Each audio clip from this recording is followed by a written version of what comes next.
When Sony's BAFTA award-winning Cambridge studio announced they were developing a title inspired by horror films, fans of the more grisly side of gaming held their breath in anticipation. With a name like Ghosthunter, it was quickly evident this was going to be a spooky title with a difference. A startling hybrid of action, horror and addictive gameplay, Ghosthunter is a potent mix of the macabre and the supernatural. Following the adventures of Lazarus Jones, a Detroit cop turned Spectre hunter, players are drawn into a supernatural universe full of evil spirits and deadly monsters. Creative director James Shepherd picks up the story.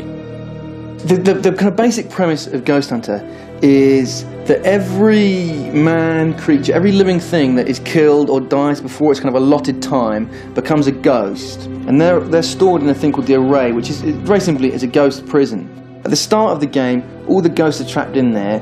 Lazarus is a cop, he's young, he's keen, and he unwittingly frees them all from this machine. And the creatures, they come from the machine and they go out to every kind of, they go back to their original haunting grounds.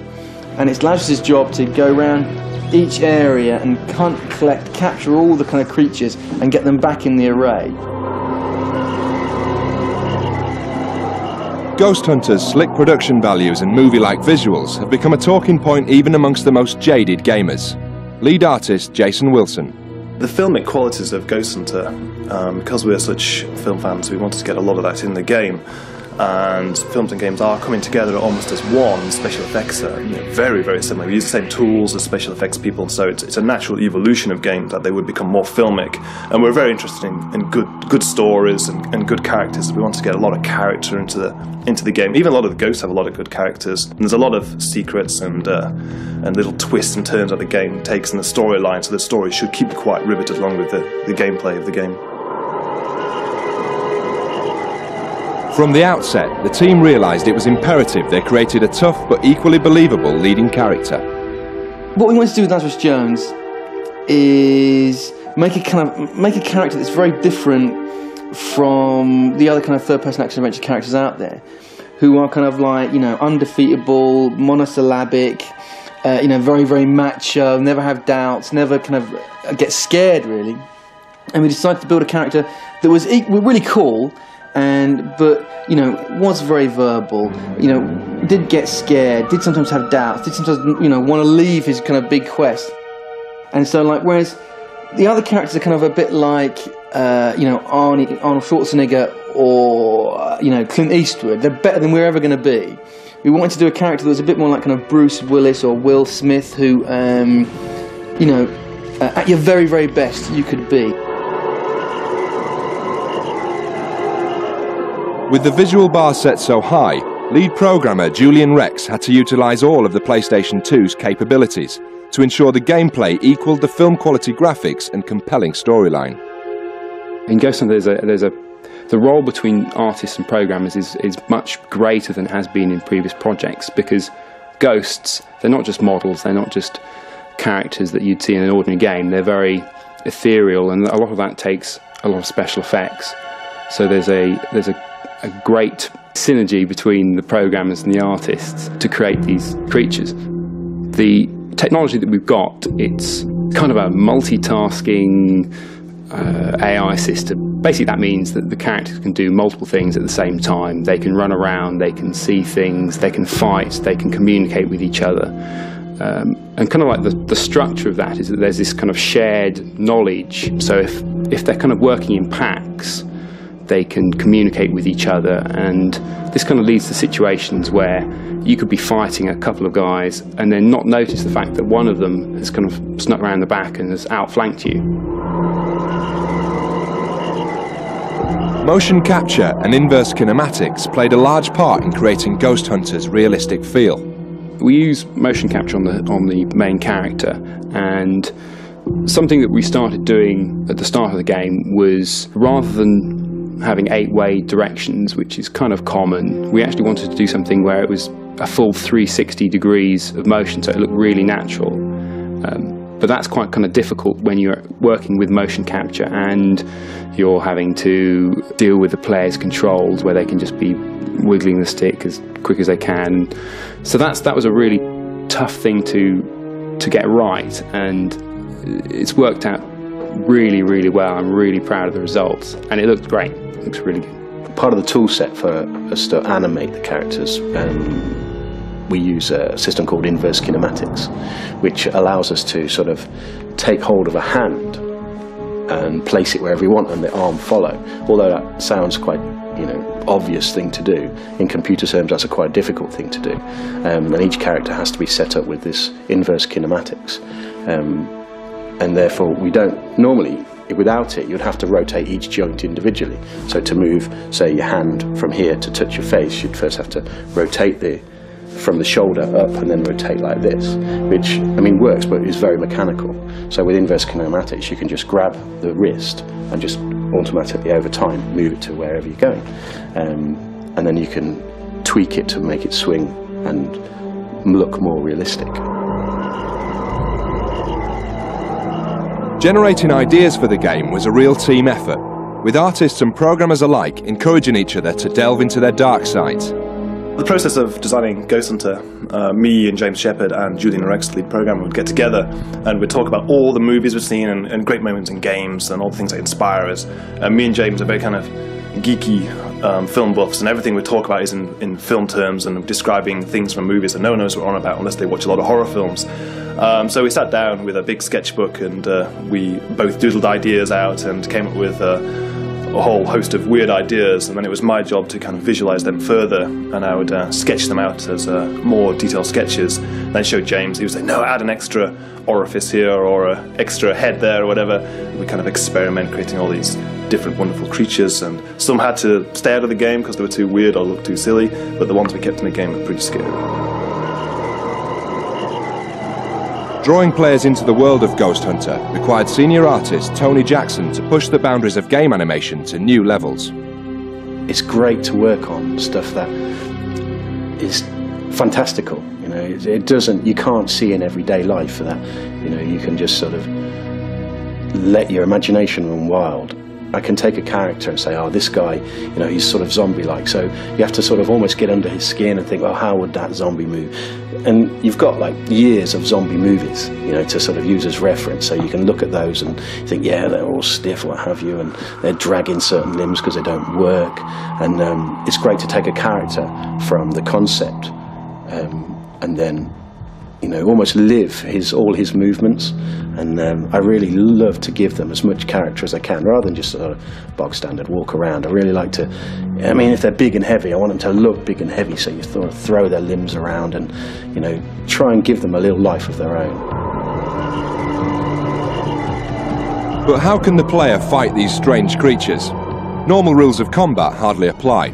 In terms of weapons, Larish is a cop and he's got real earth weapons. He's got shotguns and pistols and all that kind of stuff. And also he's got weapons that are kind of ghost hunting weapons, more kind of slightly high-tech sci-fi kind of weapons, which kind of use ghost energy against the ghosts. And as you capture ghosts, the ghosts almost become ammo. They give you energy to use your weapons again. But the key device in the game is the kind of capture grenade device, and it's the best way to think of it is it's like a kind of frisbee crossed with a Ouija board, and if you get it into a ghost, it kind of it sucks the ghost into this kind of this plane of existence. So you'll have a ghost that is really elusive and you can't really attack it with any of your weapons, and then you get the grenade into the ghost and it's brought into the plane of existence, and you can get your shotgun out and blast a massive hole out of it, and then weaken it and you capture it. And once the ghosts are really, really weakened, the grenade, that it will capture them and transport them back to the array.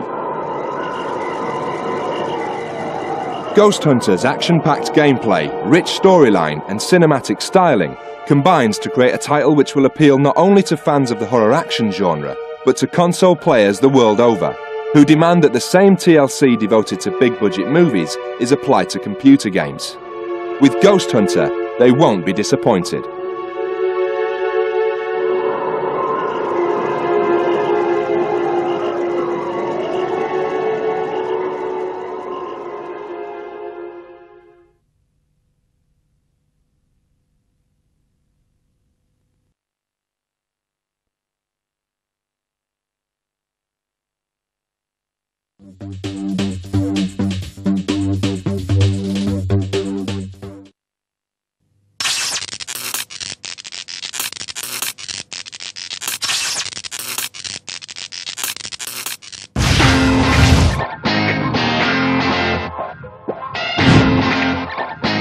pure Naughty Dog fashion, we didn't rest on our laurels after the original Jak.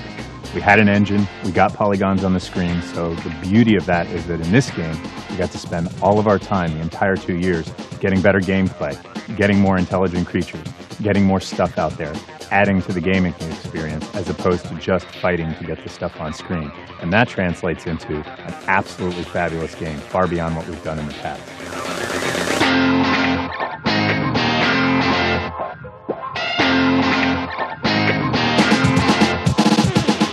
When we began this game, the designers came to me and said, okay, we want Jak to have a gun, have a hoverboard, with all sorts of moves and tricks and stuff, to go ride vehicles in a city with tons of guys around, to turn into Dark Jak and have tons of extra moves. And I said, that sounds pretty cool. One of the things that's gotten the animators really excited about Jak and Daxter 2 is that this time around, we've got a very tightly written story integrated into the gameplay. And so whereas in the first game, where you'd just be talking to people with no names, you would have the sculptor, the gambler, and they would say, round up 5 whatevers because I need them for my thing. And you'd do it, but you wouldn't really know why you were doing it for them. Whereas in this game, each of the characters has their own individual name, their individual motivations, and everything that you do in the game has an effect on the story later on.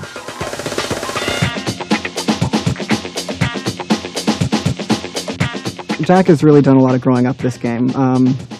The plot actually starts out with him spending some time in jail, and he becomes hardened, and when he emerges, he's definitely changed, and Daxter takes notice of that right away. Something's happening to me.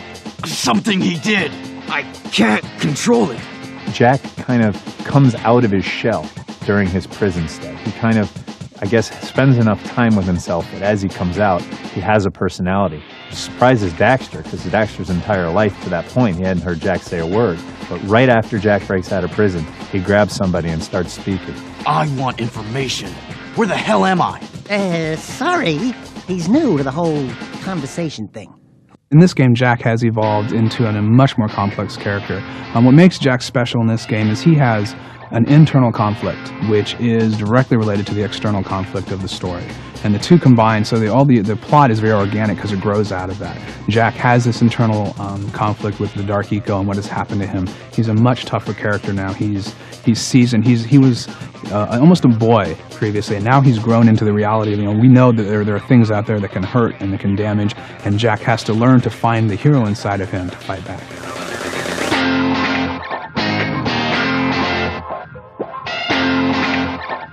He's come into his own, and he's not going to sit around and let everybody else work around him.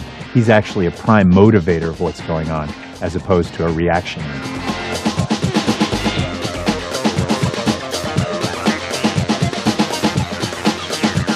Traditionally, platform games have been designed with discrete levels that you warp to, generally from some sort of hub or warp gate. In Jak and Daxter's world, we actually are creating a world. It's an environment that you can explore and experience any way you like. You can move from one area to the next seamlessly, no load times, no warp gates. Jak is free to explore the city and the tunnels and sewers underneath. He can go visit the saloon in the port area of the city. He can head through the airlock out into the wilds and wastelands outside the city to find adventures and experiences all over.